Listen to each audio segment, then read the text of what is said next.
What happens when you pre-plan a life with your twin flame and things go really wrong? My name is Tracy, and I do a type of hypnosis where I speak to my clients' higher selves after we look at a past life and after we look at what they do in between lives. I recently had a session where my client knew she had planned to incarnate with her twin flame. She met him, and it was a really rocky relationship for a very short time, but very intense. She came to me months after this short relationship ended, and she just couldn't seem to let go of him. She wanted to be able to move on and find someone else, so we decided to ask her higher self what was going on there. Her higher self told her that it had never seen cords this thick, energetic cords this thick between two people before. I asked her higher self if it was okay to cut them. Her higher self said it would have to ask. Then after it consulted her spirit council, said that it was okay, that it was her free will choice if that is what she wanted to do.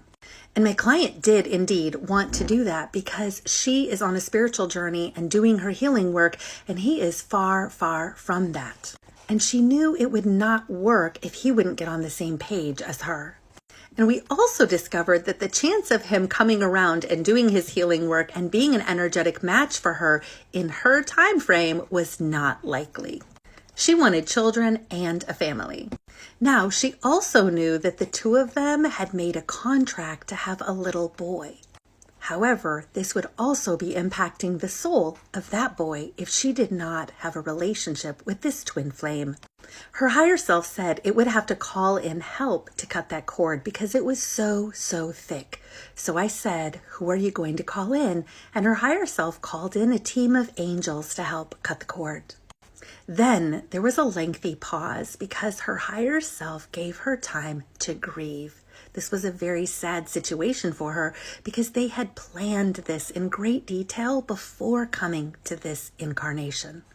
But my client was firm in her decision that she was not going to take the time to wait for him to come around and see if and when he would.